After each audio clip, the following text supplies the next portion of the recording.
Okay, so now let's talk about what is DNS, है ना। Domain name system है क्या? तो वो मैंने आपको एक आइडिया बता दिया था लास्ट वीडियो में। तो that was just a simplified version. तो अब उसके बारे में हम थोड़ा डिटेल में जान लेते हैं। तो एक ग्लोबल सिस्टम है जो रूल्स बताता है, प्रोसीजर्स बताता है। डोमेन नेम्स जो है, जैसे अभी irctc.com का एग्जांपल लिया था, तो irctc डॉट, एक डॉट लगा, फिर कॉम, com, है ना, फिर उसके पहले www कुछ ऐसा हमने लगाया। तो अगर आप एंटायरली देखोगे तो पूरा एक जो नाम था वो ऐसा दिखेगा आपको। ये दिख रहा है HTTPS। ये तो आप समझ ही गए हैं कि ये मैं आपको यहाँ तक बता चुका था कि भाई ये आपकी वेब प्रोटोकॉल। ये फिर आपको बताएगा कि इसके बाद क्या आने वाला है। और फिर ये आपका आएगा डोमेन नेम, पूरा डोमेन नेम बोलते हैं। इसमें से ये हम डिस्कस करेंगे क्या होता है, ये डॉट हम डिस्कस करेंगे क्या होता है। लास्ट में भी एक डॉट होता है, अगर आप इसको एंटर करोगे ना तो लास्ट में भी एक डॉट होता है, तो वही खुलना है। तो बट वेबसाइट्स क्या है कि वो अज्यूम कर लेती है भाई आपने नहीं भी लगाया तो लास्ट में होता ही है। चलो हम उसकी बाद में बात करेंगे। सो ये क्या है, ये और फिर ये, ठीक। So will talk about them in detail. चलिए जी। तो any name registered in the DNS is a domain name. चलो ये it will make sense later on. DNS एक डायरेक्टरी मेंटेन करता है डोमेन नेम और आईपी एड्रेस के मैपिंग की। और रिस्पॉन्सिबिलिटी है इसको कि जैसे ही कोई नाम आए इसके पास, उसको आईपी में कन्वर्ट करके दे। वो बताए आपके क्लाइंट्स को कि जो आप नाम ढूंढ रहे हो उसके साथ जुड़ी हुई ये आईपी है। तो this is like the basic responsibility of the domain name system.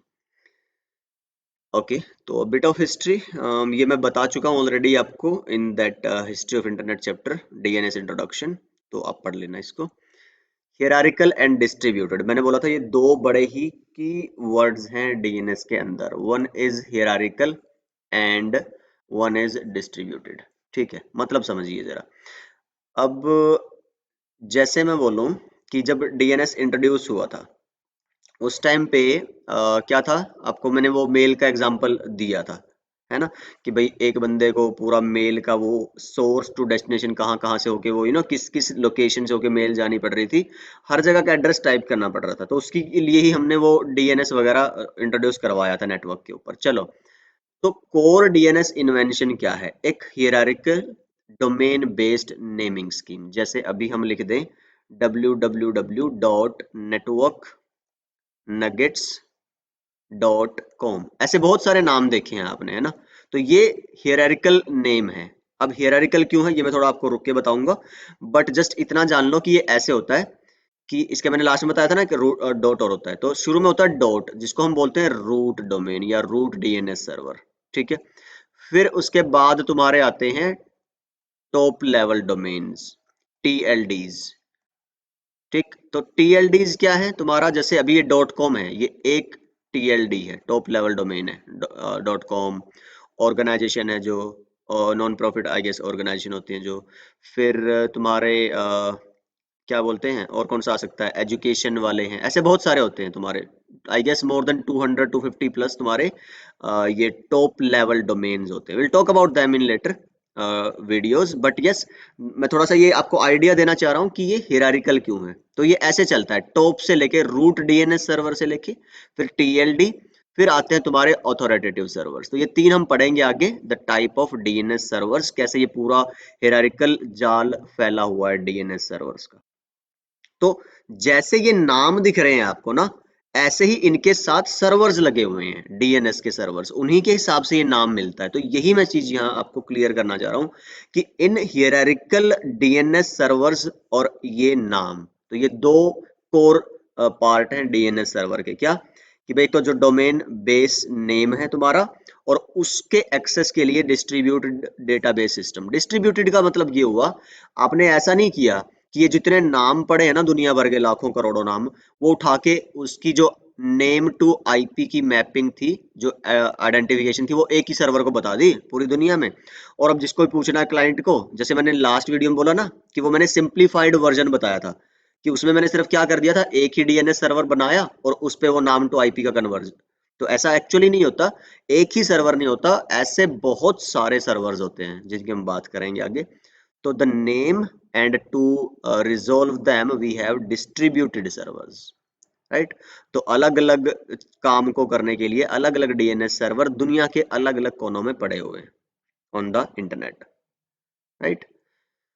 तो ये यहाँ की बात हुई इन D D database related problems. तो ये डेटाबेस ही है। आप अगर थोड़ा बहुत अभी अगर कभी आपने डेटाबेस पढ़ा हो, डेटाबेस क्या होता है, जैसे नॉर्मली आपके स्कूल में, कॉलेजेस में, है ना, ऑफिस में एम्प्लॉयज या स्टूडेंट्स हैं, उनकी अटेंडेंस होती है। अगर आप बिल्कुल स्कूल लेवल पे बोल लो भाई इसका ये रोल नंबर है, इसका ये नाम है, ठीक, वो दो एंट्री होगी, एक रोल नंबर, एक नाम और एक सीरियल नंबर। नंबर जो 1 पे है वो राहुल है, उसका ये रोल नंबर है। नंबर 2 पे ये है पूजा है, उसका ये रोल नंबर है। और तो 3 एंट्रीज होगी। ये क्या है तुम्हारा रजिस्टर में जो मेंटेन होता है वो डेटाबेस ही तो मेंटेन हो रहा है। डीएनएस भी तो क्या है, आईपी और नेम, ये एक दो कॉलन है सिंपल। अभी के लिए हम दो की बात कर रहे हैं। तो इसका डेटाबेस मेंटेन होता है। अब डेटाबेस को क्वेरी किया जा रहा है क्लाइंट्स के जरिए, उनका रिस्पॉन्स आ रहा है सर्वर से क्लाइंट की तरफ, इसको डीएनएस रेजोल्यूशन बोलते हैं। तो ये क्या हो रहा है फिर, यूजर कोई डेटा मांग रहा है और तुम उसको वो डेटा दे, तुम्हारा डीएनएस सर्वर को डेटा दे रहा है। ऐसे ही जैसे आप फेसबुक पे लॉगिन करते हो, फेसबुक पे तो दुनिया भर का डेटा पड़ा है, पता नहीं करोड़ों यूजर्स का है। तो आप जब लॉगिन करते हो तो सिर्फ आपका ही मिलता है ना, तो उस पूरे डेटाबेस में से आप अपना डेटा फैच करके ला रहे हो। तो इट्स लाइक दैट। तो या तो वो जो डेटाबेस हो सकता था सेंट्रलाइज्ड, जैसे एक ही सर्वर पे मैंने बताया, या हो सकता था वो डिस्ट्रीब्यूटेड, जो कि अलग अलग सर्वर्स पे, राइट। तो जैसे मैंने बोला सेंट्रलाइज्ड का ये मतलब है। और अगर आप नेक्स्ट स्लाइड देखेंगे तो सेंट्रलाइज्ड के साथ नुकसान क्या है, अगर एक ही सर्वर हो पूरी दुनिया में, तो हर एक क्लाइंट अगर उसी से आके, मतलब इंडिया का क्लाइंट भी यूएस में जा रहा है, और लेट्स से तुम्हारा श्रीलंका का क्लाइंट भी, और जो यूएस के नजदीक है वो भी, तो अगर इंडिया वालों को एक छोटा सा डीएनएस सर्वर इंडिया के नजदीक ही मिल जाए, तो उनको उतना डिले नहीं होगा ना रिप्लाई आने में, कि भाई डीएनएस सर्वर आईपी बताएगा फिर तुम एक्चुअल कम्युनिकेशन करोगे, नहीं, उनको टाइम बच जाएगा। तो ये डिले रोकने के लिए तुम्हें सेंट्रलाइज सर्वर रखोगे तो डिलेज हमेशा रहेंगे, हर किसी को रहेंगे। ट्रैफिक वॉल्यूम, एक ही सर्वर पे सारी, मान लो कि अगर एक सेकंड में 10 लाख लोग एक वेबसाइट को, या फिर क्या बोलते हैं, 5 लाख लोग, या 10 लाख, 20 लाख, जितना भी हो सकता है, सर्वर पे हिट कर रहे हैं, और डीएनएस सर्वर एक ही है, तो सोचो कितना बड़ा आपको एक अकेला सर्वर हैंडल करना पड़ेगा, जो कि हमारे रिसोर्सेज से बस की बात, बाहर की बात है। तो हम क्या करते हैं, इसको डिवाइड कर देते हैं सिंपली, जैसे कंपनीज में होता है ना, कि या तो एक ही मैनेजर पूरी 10,000 लोगों की टीम संभाले, या फिर 10 अलग अलग मैनेजर बनाओ और वो हजार हजार लोगों की टीम को मैनेज करे, और फिर वो दसों जो मैनेजर थे एक सुपर मैनेजर को रिपोर्ट करें। तो ये ऐसा ही काम होता है। सिंगल पॉइंट ऑफ फेलियर, भाई एक ही सर्वर पे तुमने सारा डेटा रखा, और चांसेस आर देयर कि मान लो भाई, और तुम सब कुछ बचा लिया तुमने वहां पे, लेट्स से क्या बोलते हैं उसको, लाइट स्ट्राइकनिंग होगी, जैसे बोलते हैं ना कि बिजली गिर गई या बाढ़ आ गई, कुछ भी नेचुरल डिजास्टर ऐसा कि दैट दैट फेल्ड, तो व्हाट विल हैपन।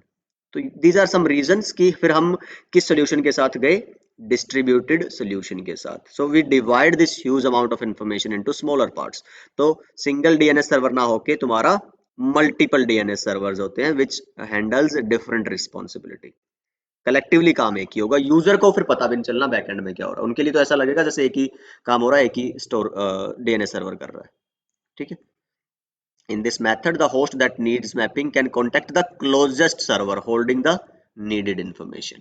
So ये मतलब है डीएनएस में कि hierarchical and distributed, ये दोनों जुड़े हैं एक दूसरे से, and they complement each other.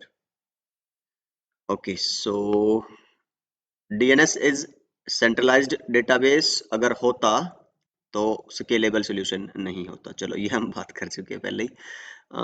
Note that the domain names assigned with machines must be unique, ठीक है, कि भाई जैसे मशीन्स के हमने बोला था ना, आईपी एड्रेसेस हर किसी सर्वर का अलग अलग होना चाहिए, तो उसके साथ जो जुड़ा हुआ नाम है फिर ऑब्वियसली वो भी क्या होना चाहिए, तुम्हारा अलग होना चाहिए।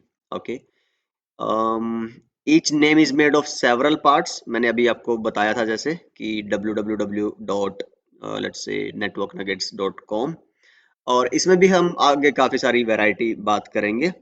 बट अभी यहाँ से क्या जानना चाह रहे हैं हम, कि एक जो पार्ट होता है वो बताएगा कि किस तरह का ऑर्गेनाइजेशन है। कमर्शियल ऑर्गेनाइजेशन है, जैसे डॉट कॉम वाले कमर्शियल ऑर्गेनाइजेशन होते हैं, एजुकेशनल ऑर्गेनाइजेशन है, बिजनेस है, किसी कंट्री का है, कंट्री स्पेसिफिक है, डॉट आई एन है, जैसे इंडिया के लिए लगा आता है ना। और फिर तुम्हारा क्या बोलते हैं, यूके है, जैसे यूके, तो वो कंपनी बेस भी हो सकता है, जेनरिक भी हो सकता है, विल टॉक अबाउट दैट। तो नाम फिर पहले पता चला किस तरह का ऑर्गेनाइजेशन है, फिर पता चलता है कि उस ऑर्गेनाइजेशन का, वो जो कमर्शियल ऑर्गेनाइजेशन है उसका नाम क्या है। जैसे पहले बोल दिया कॉम, और फिर बताया कि नेटवर्क नगेट्स डॉट कॉम, तो कमर्शियल ऑर्गेनाइजेशन का नाम है network nuggets.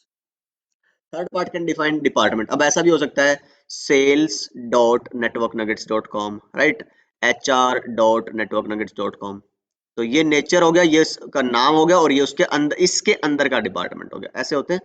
In this case, the authority to design and control the namespaces can be decentralized। अभी हम आगे बात करेंगे कि ये जो नाम मिलते हैं हमें ना, तो एक कंपनी है, एक वो क्या बोलते हैं, अथॉरिटी कह लो या ऑर्गेनाइजेशन कह लो on the internet, I can, वो ये सारा क्या बोलते हैं, जैसे आईना है ना, हमें नंबर देती है, मैक, आईपी, एएस और वो सब, ऐसे ही जो ये नेम्स है इनमें कौन डील करता है, दिस ऑर्गेनाइजेशन, राइट।